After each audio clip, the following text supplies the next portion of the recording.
Praise the Lord. Welcome. மறுபடியுமாக நாம் இந்த இரண்டாவது பகுதியை பார்க்க போகிறோம். கசப்பு என்ற காரியத்தை மேற்கொள்வது எப்படி? How to overcome bitterness. போன செஷன்ல உங்களுக்கு அதனுடைய பேராபத்துகளை நான் கொஞ்சம் விளக்கி சொன்னேன். It ruins you more than it ruining the person that you are angry with, that you are bitter with. நீங்கள் கசப்போடு இருக்கிறீர்களே ஒரு நபர், அந்த நபருக்கு ஏற்படுகிற டேமேஜை விட உங்களுக்கு ஏற்பட போகிற டேமேஜ் பெரிதாக இருக்கும்.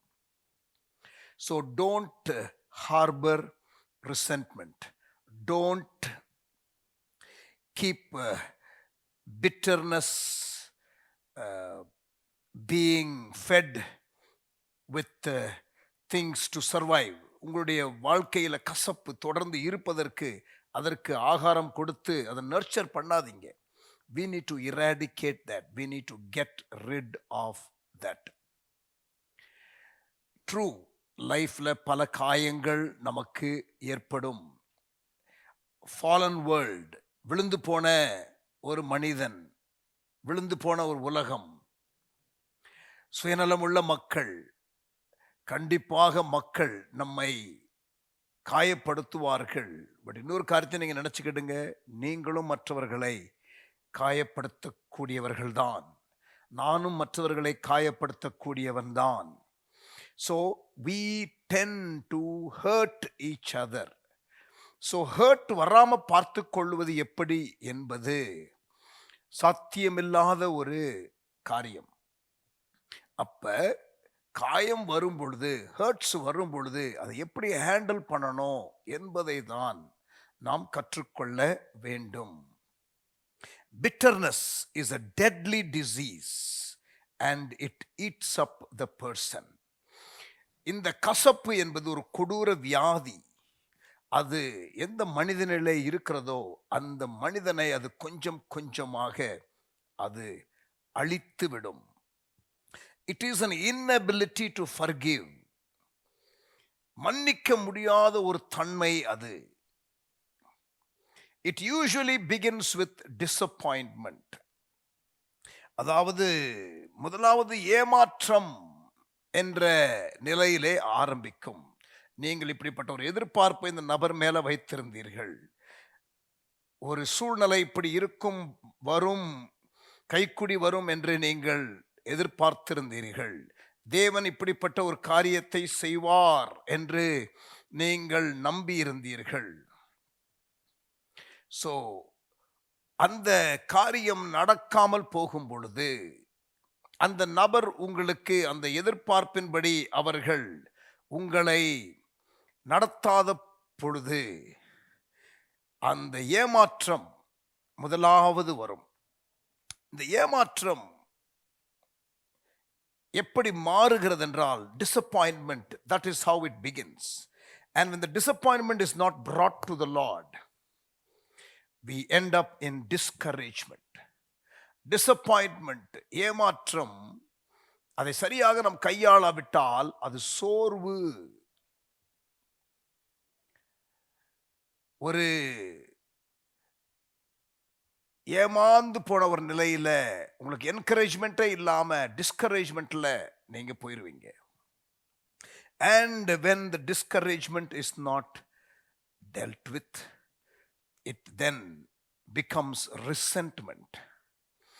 காழ்ப்புணர்ச்சி, ஏமாற்றம், சோர்வு, பிறகு அது காழ்ப்புணர்ச்சியாக மாறும். And the ultimate result of resentment is bitterness. ஏமாற்றம் என்ற நிலையிலே ஆரம்பித்து சோர்வு என்ற நிலைமைக்கு உங்களை தள்ளி, காழ்ப்புணர்ச்சி என்ற ஒரு உணர்வை எழுப்பி, கசப்பு என்ற வேர் உங்களுக்குள் வளர ஆரம்பிக்கும். இதுல உள்ள ஒரு கொடுமை என்னவென்றால், இது தொத்து வியாதி மாதிரி. Those who are bitter will also pass on that bitterness. அந்த விஷத்தை அவர்கள் மற்றவர்களுக்கு கக்குவார்கள். அண்ட் என்ன ஆகும், மற்றவர்களும் அதே கசப்புக்குள்ள போய்விட வாய்ப்பு உண்டு. மிகவும் ஜாக்கிரதையாக நாம் இருக்கணும். இப்படிப்பட்ட மக்களுக்கு நாம் உதவி செய்ய முடிந்தால் உதவி செய்யணும், அல்லது நம்ம அவர்களை விட்டு விலகி இருப்பது கூட நல்லது என்றுதான் நான் சொல்லுவேன். சுயநலத்தினால தான் இந்த உணர்வு நமக்குள் வருகிறது. It is usually rooted in selfish nature. Man's most problem is because of his selfish nature. மனிதனுடைய அந்த சுயநலம், அந்த பொது நலம், பிறர் நலம், தேவ ராஜ்யத்தின் நலம், நான் சிறுகவும் அவர் பெருகவும், இந்த ஓரியன்டேஷன்லாம் அடிப்படையா நமக்குள்ள வந்துட்டா, பிரியமானவர்களே, நமக்கு நிறைய காரியத்துல ஒரு ஜெயம் கிடைத்து விடும். கேரக்டர் டெவலப்மெண்ட் ஈஸியாயிரும். காயின் ஆபேல் சம்பவம், யோசேப்பு அவனுடைய சகோதரர்கள் சம்பவம், சவுல் தாவீதின் சம்பவம், ஆமான் யூத மக்கள் மீது ஒரு பகை உணர்வு இல்லையா? கடைசியில பாருங்க, அந்த கசப்பு அவர்களை அழிக்க வேண்டும் என்று நினைத்தது, ஆனால் கடைசியில் அவன்தான் அழிந்தான். இஸ்ரவேல் ஜனங்கள், யூத ஜனங்கள் மீது ஒரு கசப்பு உணர்வு. யாக்கோபு 3ஆம் அதிகாரம் 14-15 வசனங்களை வாசிக்கலாம். Let us read James chapter 3 verse 14 and 15. உங்கள் இருதயத்திலே கசப்பான வைராக்கியத்தையும், நல்ல கவனிங்க, but if you have bitterness, if you have envy, and if you have self-seeking in your heart,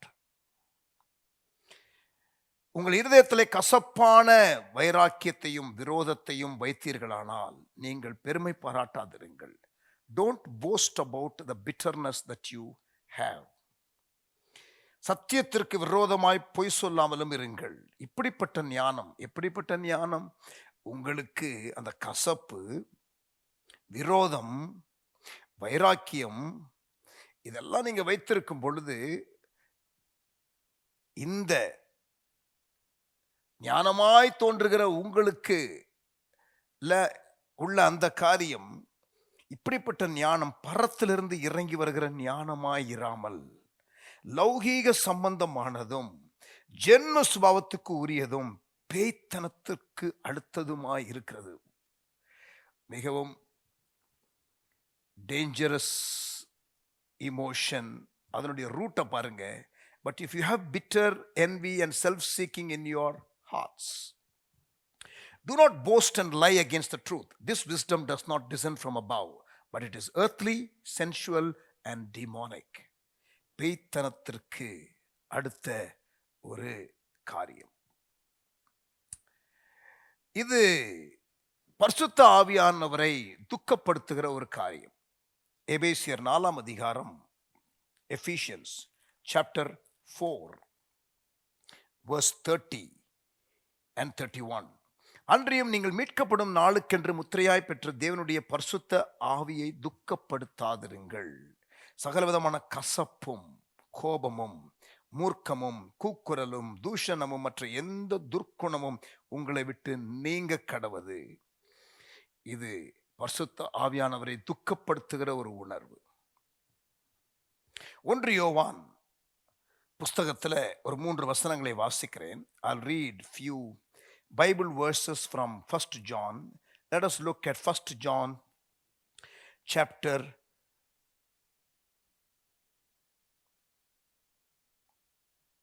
2 and verse 9. 1 யோவான் 2ஆம் அதிகாரம் 9ஆம் வசனம். ஒளியிலே இருக்கிறேன் என்று சொல்லியும் தன் சகோதரனை பகைக்கிறவன் இதுவரைக்கும் இருளிலே இருக்கிறான். சகோதரனை பகைக்கிறவன் இருளிலே இருக்கிறான். பகை உணர்வு இருளுக்கு அடுத்த ஒரு விஷயம்.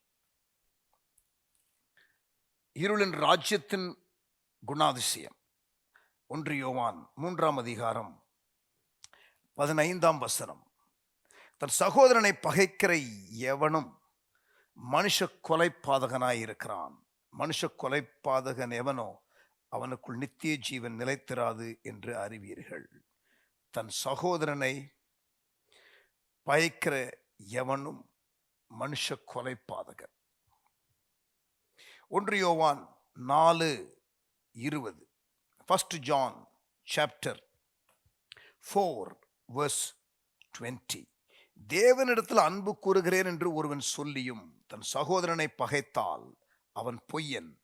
தான் கண்ட சகோதரனிடத்தில் அன்பு கூறாமல் இருக்கிறவன் தான் காணாத தேவனிடத்தில் எப்படி அன்பு கூறுவான்?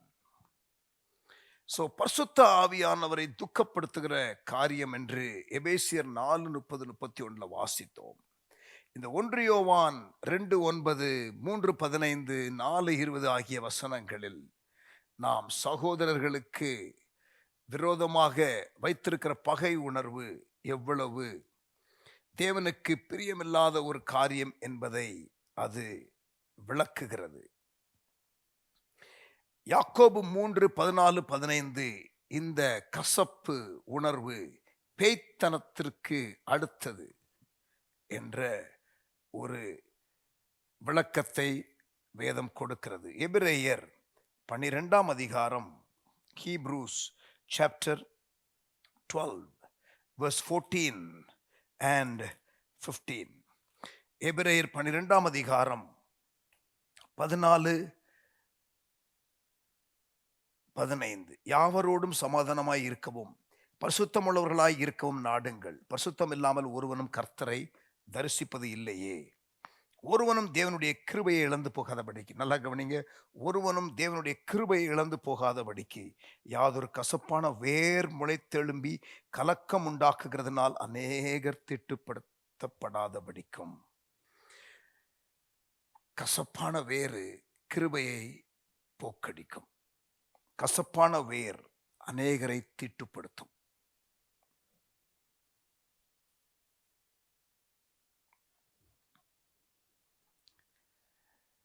சில வேத வசனங்கள் இன்னும் இதை சரியாக புரிந்து கொள்வதற்கு லூக்கா 17:1, மத்தேயு 18:7 ஆகிய வசனங்கள் நீங்கள் படித்து பார்த்தால் இடறல்கள் வருவது அவசியம் என்று நீங்கள் வாசிப்பீர்கள். அதாவது இடறல் இல்லாமல் நீங்கள் இருக்க இயலாது. Life will bring offenses.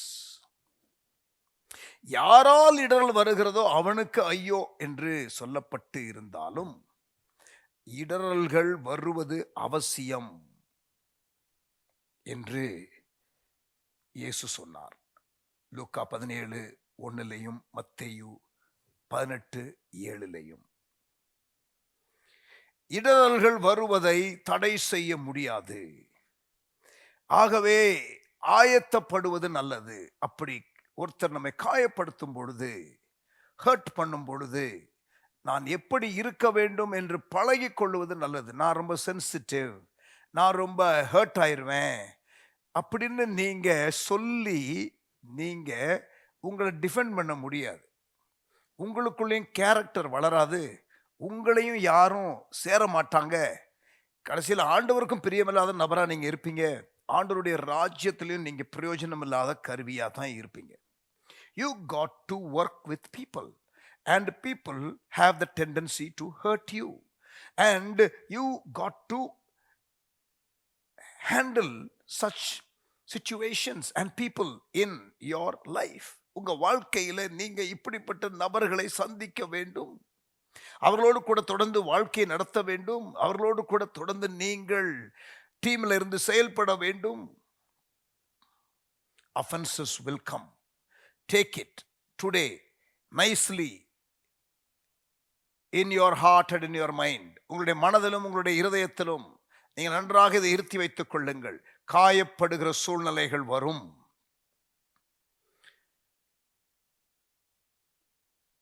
கசப்பு வேரை நீங்கள் உங்களுக்குள்ளே வளரவிட்டால் நீங்கள் கிருபையை இழப்பீர்கள். நீங்கள் மற்றவர்களை தீட்டுப்படுத்துவீர்கள்.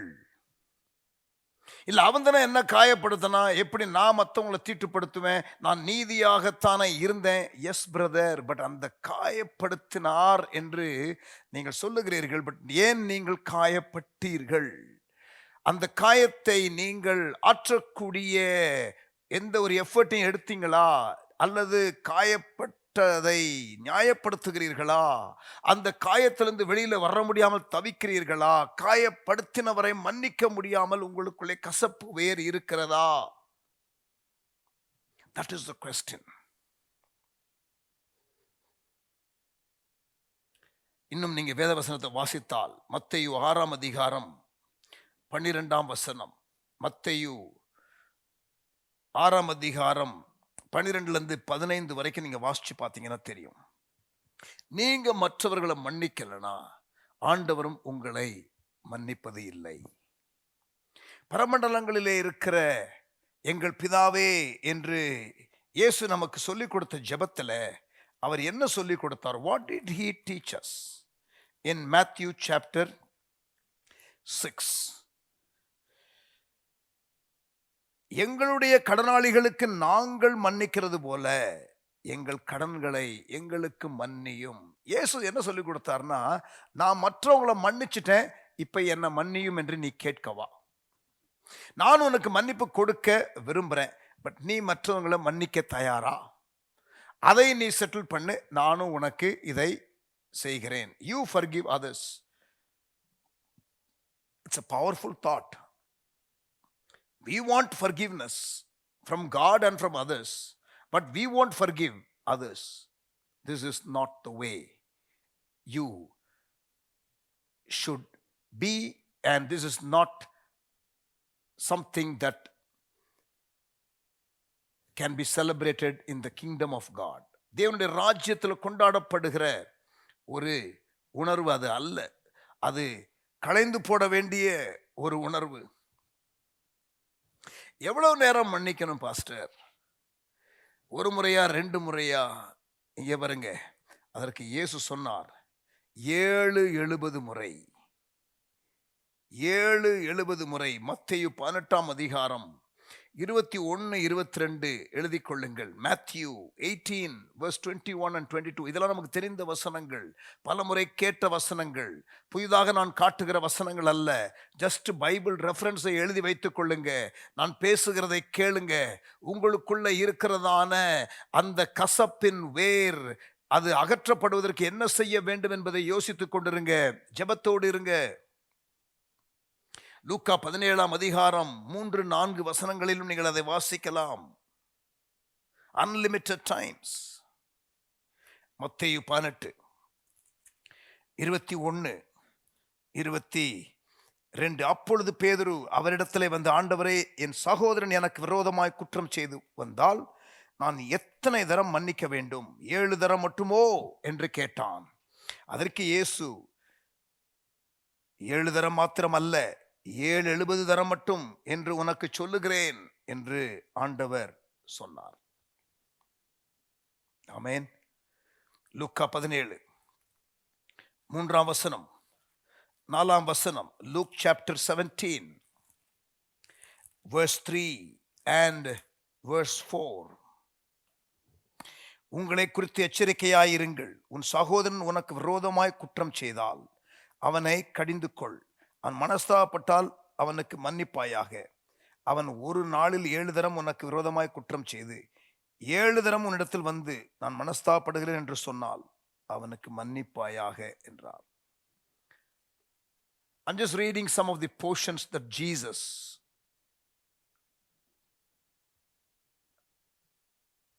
spoke concerning forgiving others.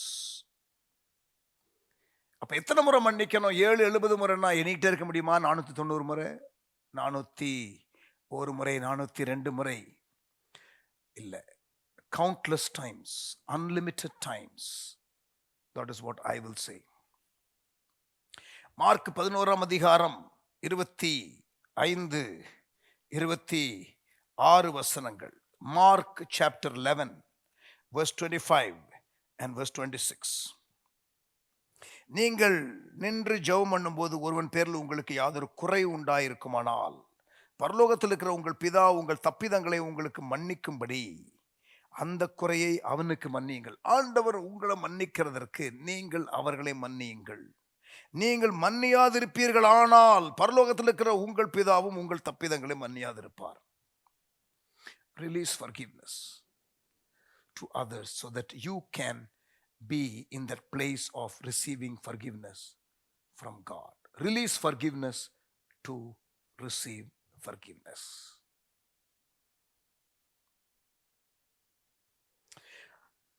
வரும் உபத்திரவம், வரும் காயப்படக்கூடிய சூழ்நிலைகள், ஆயத்தப்பட்டு விடுங்கள். தீமையை நன்மையினாலே வெல்லுங்கள் என்று ரோமர் 12:21 பவுல் எழுதுகிறார். ரோமன்ஸ் 12:19-21 நீங்க படித்து பாருங்க. பழி வாங்குதல் கர்த்தருக்கு உரியது. Vengeance belongs to God.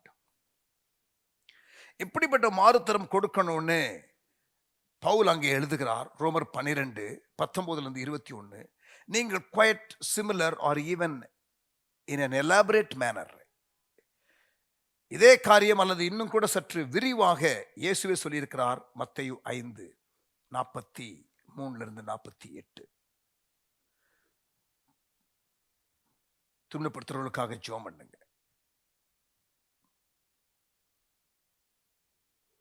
பயக்கிறவர்களுக்கு நன்மை செய்யுங்க. சபிக்கிறவர்களை ஆசீர்வதிங்க. 5 காரியம் அங்கே நீங்கள் வாசிக்க முடியும். எபேசியர் 4:32. எபேசியர் 4:32. ஒருவருக்கொருவர் தயவாயும் மன உருக்கமாயும் இருந்து கிறிஸ்துவுக்குள் தேவன் உங்களுக்கு மன்னித்தது போல நீங்களும் ஒருவருக்கொருவர் மன்னியுங்கள். பாருங்க, சில வசனத்துல நீங்க மன்னிங்க அவர் உங்களை மன்னிப்பாருன்னு இருக்கு.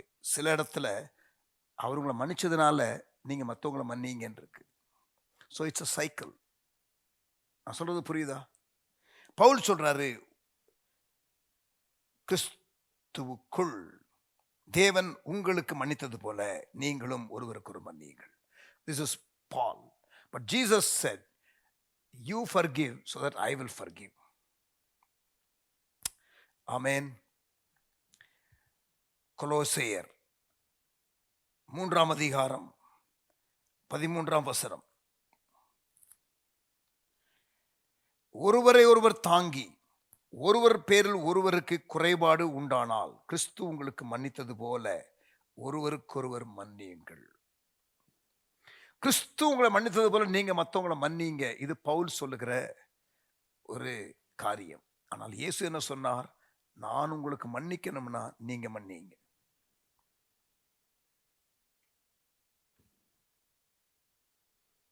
ஆமென். நான் குறை உள்ளவன், எனக்கு மன்னிப்பு தேவை என்று உணர்கிறவன், தன்னை தாழ்த்துகிறவன் மற்றவர்களையும் மன்னிப்பான். ஏன்னா அவனுக்கே மன்னிப்பு தேவைப்படுகிறது. கிறிஸ்துவின் அன்பை உணர்ந்திருந்தால், அவருடைய மன்னிப்பை ஒருவன் பெற்றிருந்தால் அவன் பிறரை மன்னிப்பான். ஏனென்றால் கிறிஸ்துவின் மன்னிப்பை அனுபவித்திருக்கிறான். நீதிமொழிகள் 25 Proverbs 25 verse 21 and 22. உன் சத்துரு பசியாயிருந்தால் அவனுக்கு புசிக்க ஆகாரம் கொடு. அவன் தாகமாயிருந்தால் குடிக்க தண்ணீர் கொடு. அதனால் நீ அவன் தலையின் மேல் எரிகிற தழல்களை குவிப்பாய். கர்த்தர் உனக்கு பலனளிப்பார். கர்த்தர் உனக்கு பலனளிப்பார். நீ என்ன பண்ணு? பயக்கிறவர்களுக்கு நீ நன்மை செய். மதர் தெரசா கல்கத்தாவில் வந்து தன் வாழ்நாளை எல்லாம் அண்டர் பிரிவிலேஜ்டு மக்களுக்காக அர்ப்பணித்த ஒரு கேத்தலிக் மிஷனரி. அவர்கள் சொல்லுகிறதை கவனியுங்கள். Mother Teresa says, people ask me what advice I have for a married couple struggling in their relationship.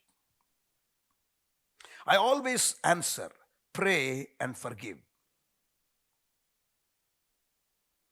திருமணமான தம்பதியர் வந்து என்னிடத்திலே எங்களுடைய உறவுகளிலே சிக்கல் இருக்கிறது, நாங்கள் எங்களுடைய வாழ்க்கையை ஆசீர்வாதமாக நடத்துவதற்கு ஆலோசனை சொல்லுங்கள் என்று வருகிறவர்களுக்கு மதர் தெரசா என்ன சொல்வார்களாம்? Pray and forgive. ஜெபியுங்கள், மன்னியுங்கள். அப்புறம் தொடர்ந்து சொல்றாங்க, and to young people from violent homes I say pray and forgive.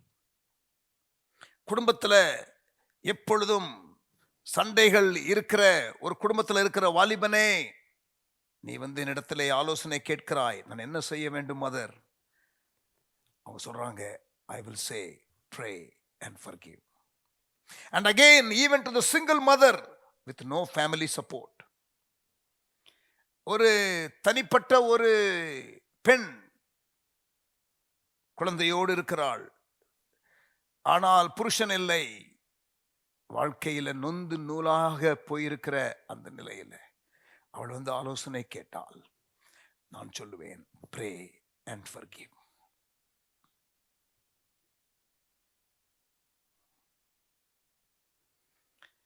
இன்னொரு ஊழியர் இன்னொரு புஸ்தகத்தில் சொல்லுகிறார், over many years of marriage counseling, திருமண ஆலோசனை கொடுக்கிற ஒரு ஊழியர், over many years of marriage counseling I have seen again and again that unless a husband and wife forgive each other daily, marriage can become a living hell.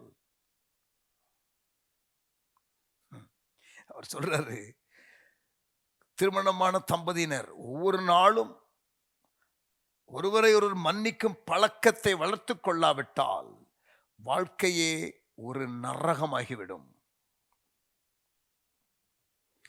அதே நேரத்தில் அவர் சொல்லுகிறார், I have also seen that the thorniest problems can often be resolved with the 3 simple words, I am sorry. அதே நேரத்தில்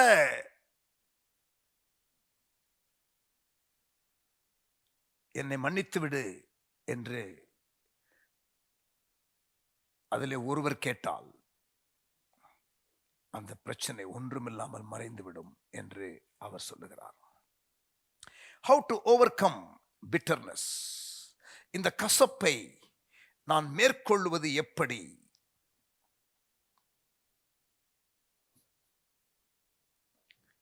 Fully forgive each of those who offended you. Number 1, முழுமையாக மன்னியுங்கள். யாரெல்லாம் உங்களை காயப்படுத்தி இருக்கிறாங்களோ எல்லாரையும் மன்னிங்க. சிலரை நீங்கள் நேரில் பார்த்து மன்னிப்பு கேட்க வேண்டிய ஒரு சூழ்நிலை ஒருவேளை இருக்கலாம். Maybe to some people you may have to go and ask for forgiveness. அவங்களுக்கே தெரியாது நீங்க அவங்கள காயப்படுத்தி இருக்கிறீங்க, அவங்க மேல நீங்க கசப்பா இருக்கிறீங்க.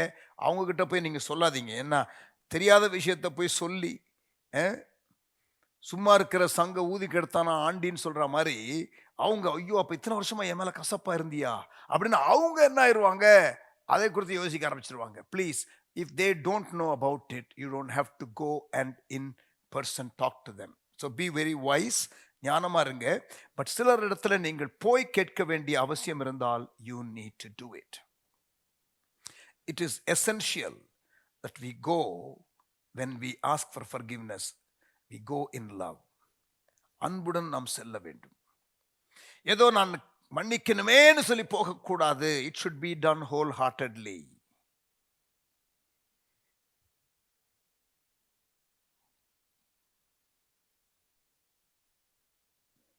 ஆமென்.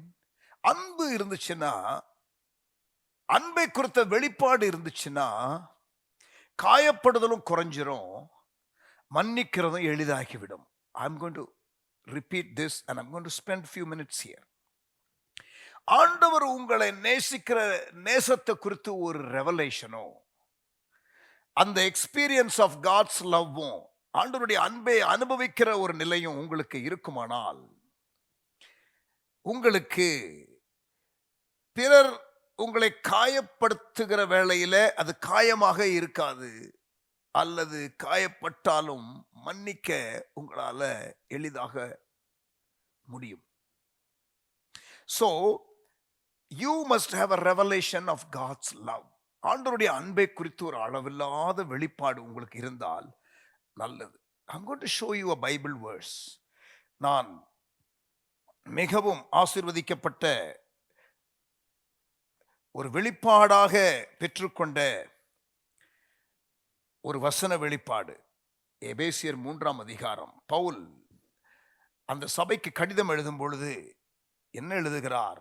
அங்கே உள்ள விசுவாசிகளுக்காக அவர் ஜெபிக்கிறார். He is praying for the Corinthian believers and see how he is committing himself to pray. என்ன ஜெபிக்கிறார்? 15ஆம் வசனம், எபேசியர் 3ஆம் அதிகாரம். நம்முடைய கர்த்தராய் இருக்கிற இயேசு கிறிஸ்துவினுடைய பிதாவை நோக்கி முழங்கால் படியிட்டு, நீங்கள் யாரு? எபேசு பட்டணத்திலே உள்ள விசுவாசிகள். அவருடைய ஆவியினாலே உள்ளான மனுஷனில் வல்லமையாய் பலப்பட. உள்ளான மனுஷன்ல நீங்க பலப்படணும். விசுவாசத்தினால் கிறிஸ்து உங்கள் இருதயங்கள் வாசமாய் இருக்கவும், நீங்கள் அன்பில் வேரூன்றி நிலை பெற்றவர்களாகி. அண்டர்லைன், நீங்கள் அன்பிலே வேரூன்ற வேண்டும் என்று ஜெபிக்கிறேன். நீங்கள் அன்பிலே நிலை பெற்றவர்களாய் இருக்க வேண்டும் என்று நான் ஜெபிக்கிறேன். சகல பரிசுத்தவான்களோடு கூட கிறிஸ்துவனுடைய அன்பின் அகலம், நல்ல கவனிங்க, அன்பின் அகலம், நீளம், ஆழம், உயரம் இன்னதென்று உணர்ந்து நீங்கள் அன்பிலே வேரூன்றி நிலை பெற்றவர்களாகி. 17ஆம் வசனம். இப்ப அன்பின் அகலம், நீளம், ஆழம், உயரம் இன்னதென்று உணர்ந்து. அப்ப அன்பை குறித்து அவர் எழுதுகிறார். இவர்களுக்காக ஜெபிக்கும் பொழுது இவர்கள் கிறிஸ்துவனுடைய அன்பின் அகலம், ஆழம், நீளம், உயரம் இதெல்லாம் அவர்கள் உணர வேண்டும் என்று எழுதுகிறார். கிறிஸ்துவின் அன்பிலே வேரூன்றி நிலை பெற்றவர்களாக வேண்டும் என்று எழுதுகிறார். சொல்லிட்டு சொல்றாரு 19ஆம் வசனத்துல, அறிவு கெட்டாத அந்த அன்பை அறிந்து கொள்ள வல்லவர்களாகவும் நீங்கள் இருக்க நான் ஜெபிக்கிறேன். அறிவு கெட்டாத அன்பா? அதை அறிந்து கொள்ளணுமா? என்ன சொல்றீங்க பவுல் சார்? எங்களுக்கு புரியலையே. அறிவுக்கு எட்டாத அன்பை அறிந்து கொள்ள நான் ஜெபிக்கிறேன்னு சொல்றீங்களே. அறிவுக்கு எட்டாதுன்னு முதல்ல சொல்லிடுறீங்க, அப்புறம் அதை அறிந்து கொள்ள சொல்றீங்க. என்ன சொல்றீங்க சார்? எனக்கு புரியல சார். அப்படிங்கிறது போல இருக்கும் நீங்கள் அதை படிக்கும் பொழுது. இங்க பாருங்க, அறிவு கெட்டாத அன்புனா என்னன்னு சொல்றேன். Let me explain what is love that surpasses knowledge. இப்ப நீங்க ஒருவரோடு ரொம்ப நெருக்கமா இருக்கிறீங்க, நல்லா பழகுறீங்க, பாசமா இருக்கிறீங்க, எல்லாம் உங்களுக்கு ஸ்மூத்தா போயிட்டு இருக்கு. ஆனா திடீர்னு ஒரு நாள் நீங்க கேள்விப்படுறீங்க, வேறு யாரும் மூலமாகவோ இந்த குறிப்பிட்ட நபர், நீங்கள் அதிகமாக நேசிக்கிற ஒரு நபர் இருக்கிறாரே, அந்த நபர் உங்களை குறித்து குறையாக, தாழ்வாக, தப்பாக பேசுகிறார் வேறு எங்கேயோ என்ற தகவல் உங்களுக்கு வருகிறது இன்னொரு நபர் மூலம். ஏற்கனவே அதை பல மாதங்களாக, வருடங்களாக அவர் செய்து கொண்டிருக்கிறார். உங்களிடத்தில் நன்றாக பழகுகிறார், நீங்கள் நன்றாக பழகுகிறீர்கள். அட்லீஸ்ட் நீங்க நன்றாக பழகுகிறீர்கள். அவர் ஒரு டபுள் வேஷம் போடலாம். அவரு உங்களை உண்மையா நேசிக்காமல் இருக்கலாம். ஆனா நீங்க கள்ளம் கபடற்ற நிலையில் அவங்கள நேசிக்கிறீங்க. You are loving them in a very sincere way. And suddenly you discover, திடீரென்று உங்களுக்கு அந்த தகவல் வருது. என்ன தகவல்? இவர் உங்களை குறித்து வெளியிலே தவறாக பேசுகிறார்.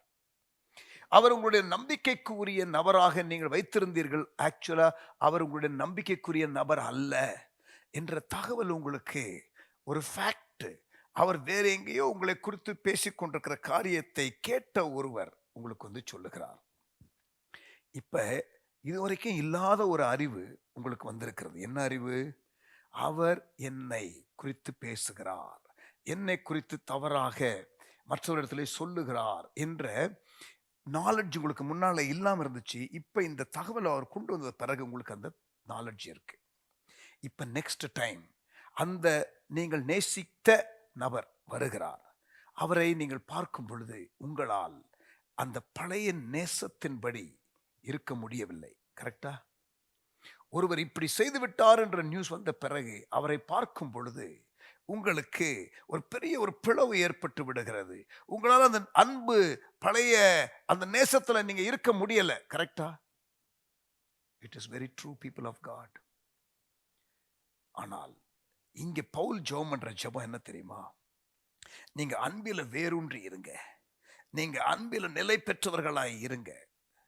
நீங்க கிறிஸ்துவின் அன்பின் அகலம், ஆழம், நீளம் இன்னதென்று உணர்ந்து கொள்ளுங்க. அறிவு கெட்டாத அந்த அன்பை நீங்கள் அறிந்து கொள்ளணும். அப்படின்னா என்ன அர்த்தம் தெரியுமா? அறிவு சொல்லும், அந்த நபர் உங்களை மறுபடியும் வந்து பார்க்க வருகிற வேளையில நீங்கள் ஏற்கனவே இப்பொழுது பெற்ற தகவல் சொல்லுகிறது, இவர் உண்மையா உன்னை நேசிக்கலப்பா, நீ தான் ஏமாந்து அவன் மேல அன்பு செலுத்துற அப்படின்னு உங்களுக்கு இந்த மைண்டு, இந்த அறிவு சொல்லுகிறது. முன்னாடி இந்த அறிவு இல்லை, உங்களுக்கு ஈஸியா நேசிக்க முடிஞ்சது. இப்ப அறிவு ஒரு தடையாக வருகிறது. அவர் உங்களை குறித்து அப்படி பேசி இருக்கிறார் என்ற அந்த நாலெட்ஜ் இடையில ஒரு தடையாக வருகிறது. ஆனால் பவுல் என்ன ஜெபம் பண்றாருன்னா, அந்த தகவல் வந்தாலும், அந்த அறிவு இருந்தாலும், அந்த அறிவுக்கு எட்டாத அன்பு, you have love that surpasses knowledge. இங்கிலீஷ்ல என்ன போட்டிருக்குன்னா, அந்த அறிவை கடந்து நேசிக்கிற நேசம். Wow, this is a deep character stuff. எப்படி ஜெபம் பண்றாரு பாருங்க ஒரு ஊழியக்கார விசுவாசிகளுக்காக. விசுவாசிகளாகிய நீங்கள் அன்பிலே வேரூன்றி, நீங்கள் அன்பிலே நிலை பெற்றவர்களாகி, நீங்கள் கிறிஸ்துவின் அன்பின் அகலம், ஆழம், நீளம், உயரம் என்னதென்று அறிந்து உணர்ந்து, அறிவு கெட்டாத அந்த அன்பை நீங்கள் அறிந்து கொள்ளும்படி, தேவனுடைய சகல பரிபூரணத்தினால நிரப்பப்படும்படி, அவர் தமது மகிமையினுடைய ஐஸ்வர்யத்தின்படியே உங்களுக்கு அனுக்கிரகம் பண்ண வேண்டும் என்று வேண்டிக் கொள்ளுகிறேன். வாவ், ஒரு ஊழியக்காரர் விசுவாசிகளுக்காக ஜெபிக்கிற ஜெபத்தை பாருங்கள்.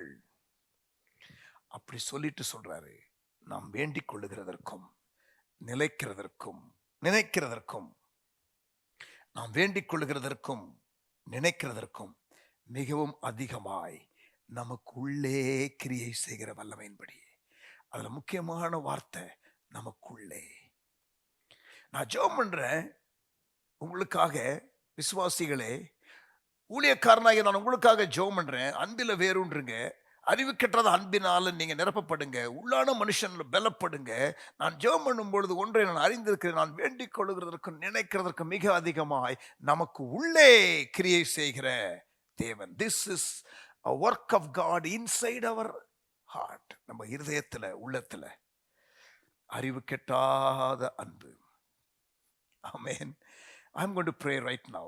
I'm not through yet.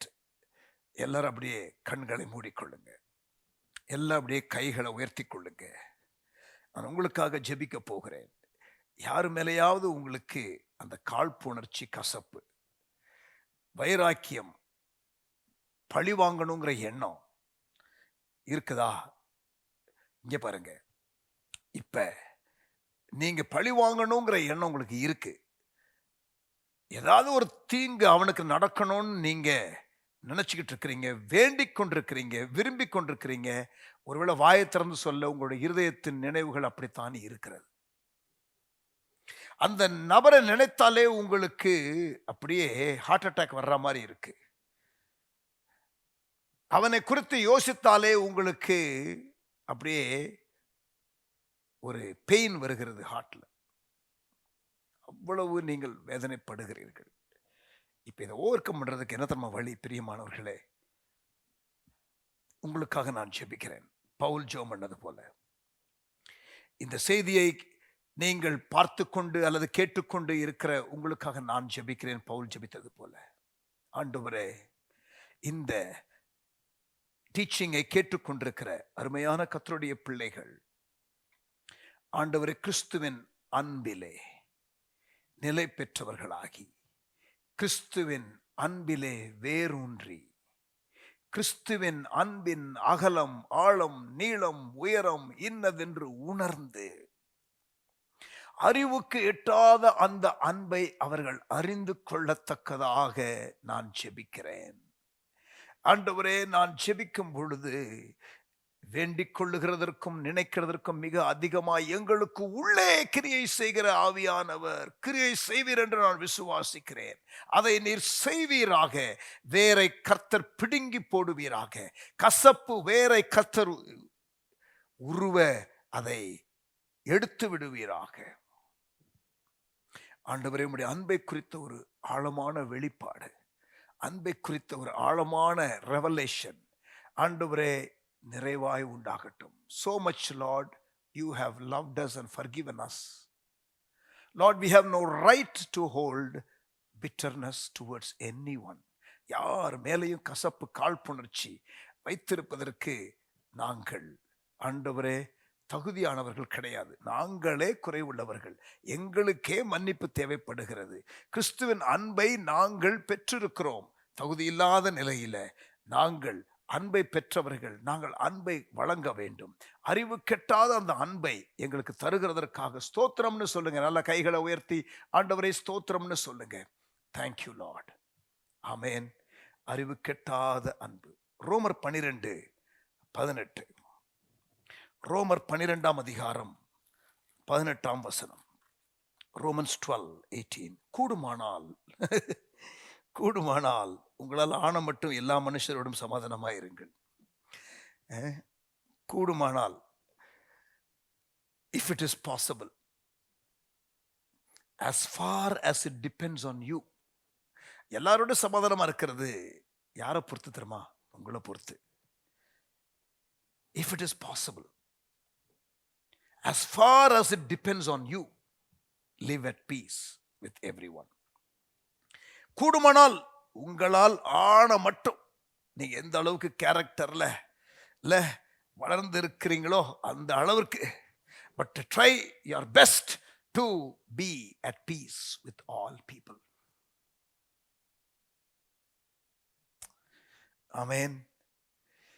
Price God. ஆண்டவருடைய நாமம் மகிமைப்படுவதாக. How to overcome bitterness. கசப்பை மேற்கொள்வது எப்படி? முதலாவது, முழுமையாக மற்றவர்களை மன்னியுங்கள். இரண்டாவது, know that we are not perfect and that we are also in need of forgiveness. முதலாவது மற்றவர்களை மன்னியுங்க. இரண்டாவது, உங்களுக்கும் மன்னிப்பு தேவை என்ற ஒரு தெளிவு இருக்கட்டும். இந்த ஆர்டர்ல தான் இருக்கணும்னு நான் சொல்லலை. இது முதலாவது இருந்தாலும் நல்லதுதான். பட் டெஃபினட்டா நீங்க இந்த ஒரு காரியத்துல தெளிவா இருக்கணும். நீங்க பிறரை மன்னிக்கணும். உங்களுக்கும் மன்னிப்பு தேவை என்ற ஒரு ரெவலேஷன் இருக்கட்டும். Know that we are not perfect and that we are also in need of forgiveness. உங்களுக்கும் மன்னிப்பு தேவை.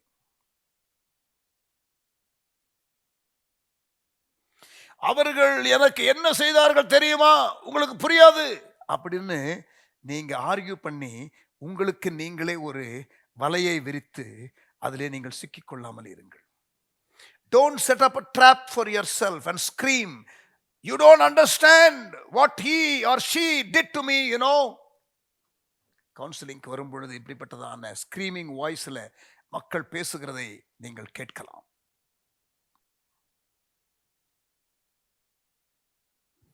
இங்க பாருங்க, இயேசு பெர்ஃபெக்ட் லைஃப் வாழ்ந்தார். ஆனா அடிக்கப்பட்டார். அவரை காரி துப்புனாங்க, ஏளனமா பேசினாங்க, சிலுவையில தொங்க விட்டாங்க, ஒரு அகோர மரணத்தை அவர் சந்திக்கும்படி செய்தார்கள். ஆனாலும் வேதம் என்ன சொல்லுகிறது? தேவன் தம்முடைய ஒரே பிரான குமாரனை விசுவாசிக்கிறவன் எவனோ அவன் கெட்டு போகாமல் நித்திய ஜீவனை அடையும்படிக்கு அவரை தந்தருளி இவ்வளவாய் உலகத்தில் அன்பு கூர்ந்தார். அவர் உங்களுக்காக மட்டும் மரிக்கல, முழு உலகத்திற்கும் மரித்தார். உலகத்தில் நீங்கள் பகை உணர்வோடு சிலரோடு இருக்கிறீங்க தெரியுமா, அவர்களுக்காகவும் அவர் மன்னித்தார். அவர்களையும் அவர் நேசிக்கிறார்.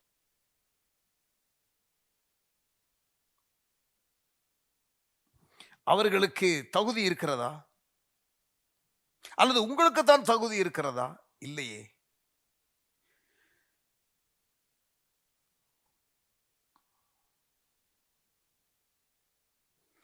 இந்த மன்னிக்க முடியாத தன்மை உங்களுக்கு இருக்கிறது என்றால் நீங்கள் சிலுவையிலே தூங்கின இயேசுவை அதிகம் தியானிக்கவில்லை.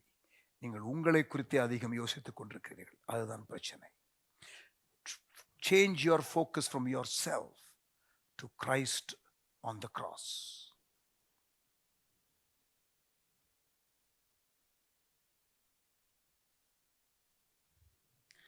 ஆமென். அந்த பரமண்டலங்களில் இருக்கிற எங்கள் பிதாவே என்ற ஜெபம், the Lord's prayer, அதுல நான் ஏற்கனவே உங்களுக்கு சொன்னேன், நாங்கள் மற்றவர்களுக்கு மன்னிக்கிறது போல நீங்கள் எங்களை மன்னியும் என்று இயேசு சொல்லிக் கொடுத்தார்.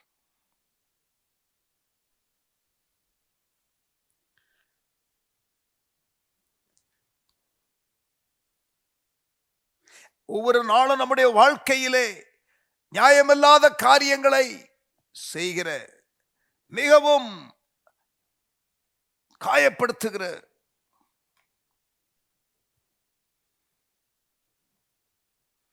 உங்க மாமியார், the bossy mother-in-law, the bullying husband, the nagging wife,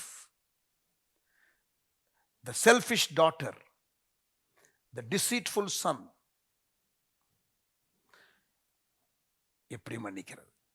C.S. Lewis என்ற ஒரு எழுத்தாளர் சொல்லுகிறார், to forgive the incessant provocations of daily life, to keep on forgiving the bossy mother-in-law, the bullying husband, the nagging wife, the selfish daughter, the deceitful son, how can we do it? எப்படி முடியும் என்று அவர் அந்த எழுத்தாளர் எழுதுகிறார். Only I think by remembering where we stand, by meaning our words when we say in our prayers each night, forgive our trespasses as we forgive those who trespass against us.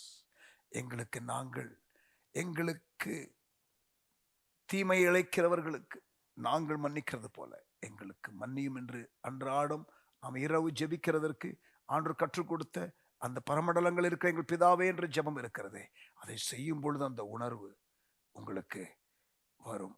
Amen. Be kind to one another, tender hearted, forgiving one another just as God in Christ also forgave you. எபேசியர் 4:32. முதலாவது நீங்கள் பிறரை மன்னியுங்கள், அதற்கு கிறிஸ்துவின் அன்பை பெற்றுக்கொள்ளுங்கள். இரண்டாவது, நீங்களே மன்னிப்பு தேவைப்படுகிற ஒரு நபர் என்பதை மறந்து விடாதிருங்கள். நீங்கள் பூரணர் அல்ல என்பதை மறந்து விடாதிருங்கள். உங்களுக்கு மன்னிப்பு தேவை, ஆகவே நீங்களும் மற்றவர்களை மன்னிக்கணுங்கிறத மறந்துடாதீங்க. அது இயேசு சொல்லிக் கொடுத்த ஒரு மந்த்ரா. ஆமென். மூன்றாவது, எப்படி ஓவர் கம் பண்றது இந்த கசப்பு உணர்வை? வாழ்க்கையில கசப்பு உணர்வை கொண்டு வரக்கூடிய சம்பவங்கள் நடக்கும். Offenses will come, Jesus said. காயப்படுகிற சூழ்நிலைகள் வரும். ஆகவே ஒரு பட்டியலிடுங்கள். காயப்படக்கூடிய சூழ்நிலைகள், அந்த மாதிரி நேரம் வரும்போது என்ன செய்யணும், எப்படிப்பட்ட ரெஸ்பான்ஸ் கொடுக்கணும் அப்படிங்கிறத எழுதி வைத்துக் கொள்ளுங்க. ரோமர் 12 14-21, மத்தேயு 5 43-45, இந்த 2 வசனத்தையும் நன்றாக எழுதி வைத்து என்ன செய்யணும் அப்படிங்கிறத நீங்க யோசித்துக் கொள்ளுங்க. ஆமென். உங்களை துன்பப்படுத்துகிறவர்களை ஆசீர்வதியுங்கள். ரோமர் 12-14. ஆசீர்வதிக்க வேண்டியதை அன்றி சபியாதிருங்கள். சந்தோஷப்படுகிறவர்களுடனே சந்தோஷப்படுங்கள், அழுகிறவர்களுடனே அழுங்கள். ஒருவரோடொருவர் ஏகசிந்தை உள்ளவர்களாய் இருங்கள். மேட்டிமையானவைகளை சிந்தியாமல் தாழ்மையானவர்களுக்கு இணங்குங்கள். உங்களையே புத்திமான் என்று எண்ணாதிருங்கள். ஒருவனுக்கும் தீமைக்கு தீமை செய்யாதிருங்கள். எல்லா மனுஷருக்கு முன்பாக யோக்கியமானதை செய்ய நாடுங்கள். கூடுமானால் உங்களால் ஆன மட்டும் எல்லா மனுஷரோட சமாதானமாய் இருங்கள். பிரியமானவர்களே, பவுல் சொல்லுகிறார், பழி வாங்குதல் எனக்குரியது என்று கர்த்தர் சொல்லுகிறார். நம்பிக்கையிலே சந்தோஷமாய் இருங்கள், உபத்திரவத்திலே பொறுமையாய் இருங்கள், ஜெபத்திலே உறுதியாய் தரித்திருங்கள். இதெல்லாம் ரோமர் 12 பவுல் ரோமருக்கு எழுதும்போது சொல்லுகிறது. மத்தேயு 5 பல முறை பார்த்திருக்கிறோம். Matthew chapter 5, இயேசு சொன்ன காரியம். என்னது? அந்த 5 காரியம். உங்கள் சத்துருக்களை சிநேகியுங்கள், சபிக்கிறவர்களை ஆசீர்வதியுங்கள், பகைக்கிறவர்களுக்கு நன்மை செய்யுங்கள், நிந்திக்கிறவர்களுக்காக ஜெபம் பண்ணுங்கள், துன்பப்படுத்துறவர்களுக்காக ஜெபம் பண்ணுங்கள். 5:44 மேத்யூ 5:44. முதலாவது, பிறரை மன்னியுங்கள். கிறிஸ்துவின் அன்பு உங்களை நிரப்பட்டும். அறிவு கெட்டாத அன்பை அறிந்து கொள்ளுங்கள். உங்களுக்குள்ளே கிரியை செய்கிற ஆவியானவருடைய கிரியைக்கு விட்டுக் கொடுங்கள்.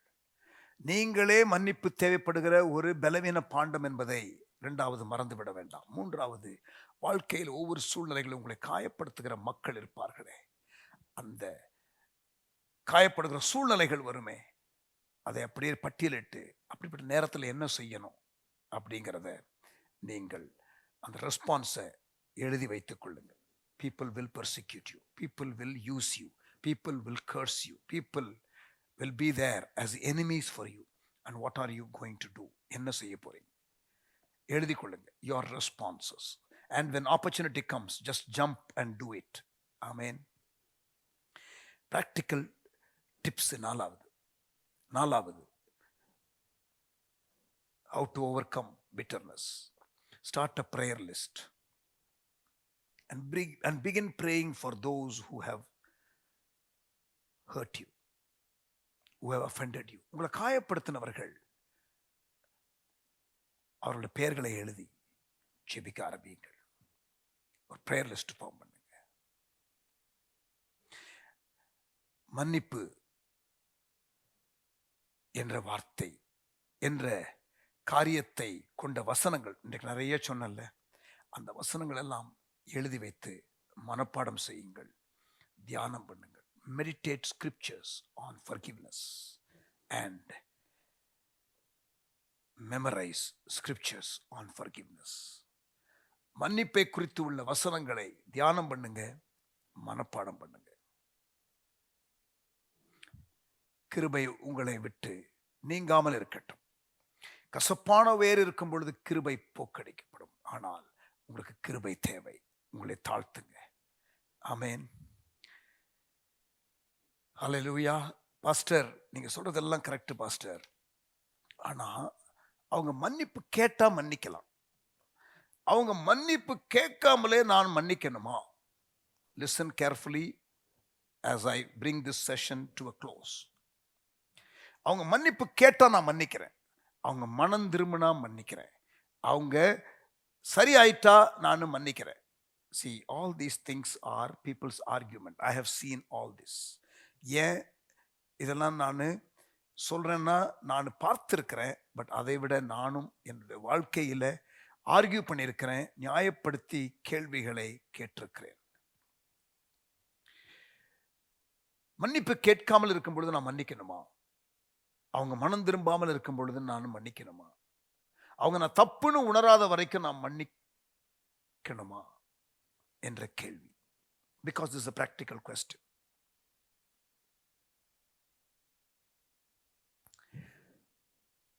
அது எந்த அளவிற்கு சரி பாஸ்டர்?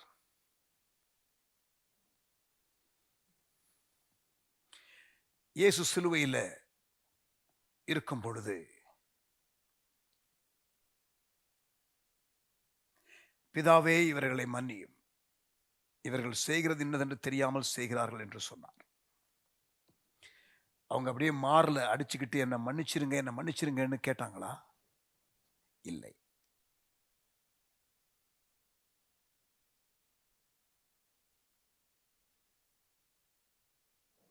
இயேசு இவர்களை மன்னியும் என்று சொல்லி ஜெபித்ததை கேட்டும் இவருடைய கல்லான இருதயம் இளகினதா? இல்லை. அப்படின்னா அது என்ன, ஒரு யூஸ்லெஸ் பிரேயரா? நோ. அவர்கள் மன்னிப்புக்கு உரியவர்களோ மன்னிப்புக்கு உரியவர்கள் அல்ல என்று நீங்கள் நினைத்தாலும், உங்களுடைய moral response for those who are in the journey of developing Christ-like character, கிறிஸ்துவின் சாயலை நம்மிலே உருவாக்கிக் கொள்வதற்காக அந்த பிரயாணத்திலே ஆண்டவர் நம்மை அழைத்திருக்கிறார். அதிலே ஓடிக்கொண்டிருக்கிற இயேசுவின் சீஷனாகிய நீங்களும் நானும், சீஷர்களாகிய நீங்களும் நானும் அதுதான் நமக்கு இருக்க வேண்டிய right attitude. Attitude of forgiveness was a right attitude to exhibit for Jesus at that time, and that is what you should do as well. That is what I should do as well. Forgiveness, whether it is received or not, is always the right response. அவங்க அதை ஏற்றுக்கொள்றாங்களோ ஏற்றுக்கொள்ளலையோ, but you release forgiveness. You don't harbor bitterness in your heart. It is destroying you. For your own sake, please forgive them and release them. அவர்கள் அந்த மன்னிப்பை தங்கள் வாழ்க்கையில் appropriate பண்ணக்கூடிய behaviour அவர்களுக்கு இருக்கிறதோ, ரெஸ்பான்ஸ் இருக்கிறதோ இல்லையோ, that is their problem. But please, you don't hold back forgiveness. நீங்கள் மன்னிக்க மாட்டேன் என்று பிடிவாதமாக இருக்க வேண்டாம்.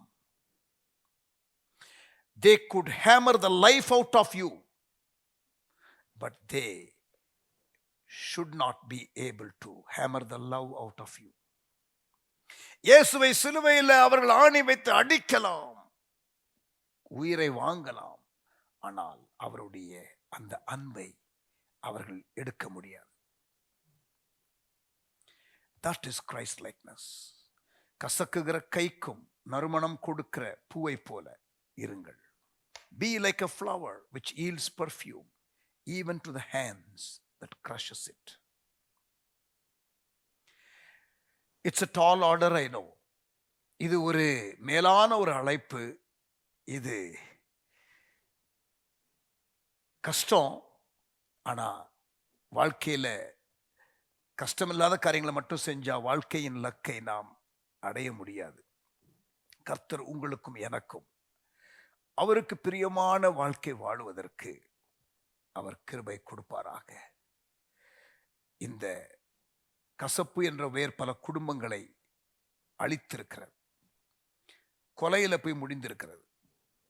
இப்படி கசப்பு உணர்வோடு இருக்கிறவர்கள் நிறைய பேர் மென்டல் டிஸார்டர்ல போய் அவர்கள் மென்டல் அசைலம்ல அவர்கள் அடைக்கலம் புகுந்திருக்கிறது எனக்கு தெரியும். இந்த காழ்ப்புணர்ச்சியோடு இருக்கிறவர்கள், மன்னிக்க முடியாதவர்கள், நாளுக்கு நாள் அவர்கள் சரீரத்திலே ஆரோக்கியத்தை இழந்து அப்படியே ஒரு டிபி வந்த நபரை போல கூனி குறுகி இருக்கிறதை நான் அதிகம் பார்த்திருக்கிறேன். அவர்களுக்குள்ளே ஒரு மகிழ்ச்சி இல்லாத ஒரு வெறுமையான ஒரு வாழ்க்கையை வாழுகிறதை பார்த்திருக்கிறேன். அவருடைய வாழ்க்கையிலே ஆசீர்வாதங்கள் இல்லாமல் இருக்கிறதை நான் பார்த்திருக்கிறேன். கசப்பு அப்படியே உங்களை டிப்ரெஷனுக்குள்ள கொண்டு போயிடும், மென்டல் டிஸார்டர் வந்துடும், கூனி குறுகி போவீர்கள். ஆரம்பத்தில் ஒரு ஏமாற்றமாகத்தான் அது வரும். பிறகு அது சோர்வாக மாறும். பிறகு அது முரண்டு பிடிக்கிற காழ்ப்புணர்ச்சியாக அது உள்ளே பொங்கி எழும். அதற்கு பிறகு அது முழுமையாக மெச்சுவராகி முதிர்ச்சி அடைந்து கசப்பு என்ற ஒரு வேரை விடுகிற ஒரு நிலைக்கு உங்களை கொண்டு போய்விடும், உங்களை அழித்துவிடும். இது வேண்டாம். How to overcome bitterness and develop a forgiving attitude. கசப்பு என்ற காழ்ப்புணர்ச்சி என்ற பொல்லாத உணர்வை மேற்கொண்டு ஓவர்கமிங் கேரக்டர் பேட்டில்ஸ் என்று படித்துக் கொண்டிருக்கிறோம். நம்முடைய வாழ்க்கையிலே கிறிஸ்துவின் சாயலை நாம் தரித்துக் கொள்ளக்கூடாதபடிக்கு நம்மிலே போராடுகிற பொல்லாத உணர்வுகளை அடையாளம் கண்டு அதை அகற்றுவதற்கு நாம் இந்த போதனைகளை கேட்டுக்கொண்டிருக்கிறோம். ஆவியானவர் நமக்கு உதவி செய்வாராக. ஆமேன். ஜோமனூமா. நல்ல தகப்பனே, எங்களோடு கூட நீர் பேசினதற்காக ஸ்தோத்திரம். Father, thank you for speaking to us. கற்றுக் கொடுக்கிற காரியங்களுக்காக நன்றி செலுத்துகிறோம். Father, it is so difficult. இது ரொம்ப கஷ்டம் ஆண்டவரே. ஆனாலும் இதுதான் எங்களுக்கு நீர் வைத்திருக்கிற ஒரு பாதை. நீர் அந்த பாதை வழியாய் கடந்து போனீர். ஆண்டவரே, எங்களுக்கு கிருபை தாரும். எங்களை நீர் மன்னிக்கிறீரே. நாங்கள் எவ்வளவு மோசமானவர்கள், நாங்கள் எவ்வளவு பலவீனர்கள், குறை உள்ளவர்கள். எங்களை மன்னிக்கிறீங்களே. மற்றவர்கள் எங்களை மன்னிக்கிறோம், செகண்ட் சான்ஸ் கொடுக்கணும்னு எதிர்பார்க்கிறோமே. நாங்களும் அப்படி இருக்க எங்களுக்கு கிருபை தாரும். எங்களோடு பேசினதற்காக உமக்கு ஸ்தோத்திரம் செலுத்துகிறோம். இயேசுவின் நாமத்தில் வேண்டிக் கொள்கிறோம் எங்கள் நல்ல பிதாவே. ஆமென். ஆமென். Praise God. Hallelujah. Was tough, right? Yes, it is tough. I'm not saying it is easy. இது கடினம் தானே, ரொம்ப கடினம். But may the Lord help you. But have a good attitude. நான் மாறணுங்கிற எஃபர்ட் முதல்ல நீங்க எடுக்க ஆரம்பிங்க. கர்த்தர் உங்களுக்கு உதவி செய்வார். இதுவரை ஆண்டவருடைய கிருபையினால 4 காரியங்களை பார்த்திருக்கிறோம். பெருமை மேற்கொள்வது எப்படி, முரண்டு பிடிக்கிற தன்மை ரிபெலியன் மேற்கொள்வது எப்படி, பிரைட், ரிபெலியன், 3வது ஆங்கர், கோபம், அதை மேற்கொள்வது எப்படி. இப்பொழுது கசப்பு உணர்வு, மன்னிக்க முடியாத அந்த சுபாவம், அதை மேற்கொள்வது எப்படி என்று நாம் பார்த்தோம். அடுத்து இச்சை, லஸ்ட், moral impurity, அதை மேற்கொள்வது எப்படி என்று பார்க்க போகிறோம். ஆண்டவர் நமக்கு உதவி செய்வாராக. See you in the next session.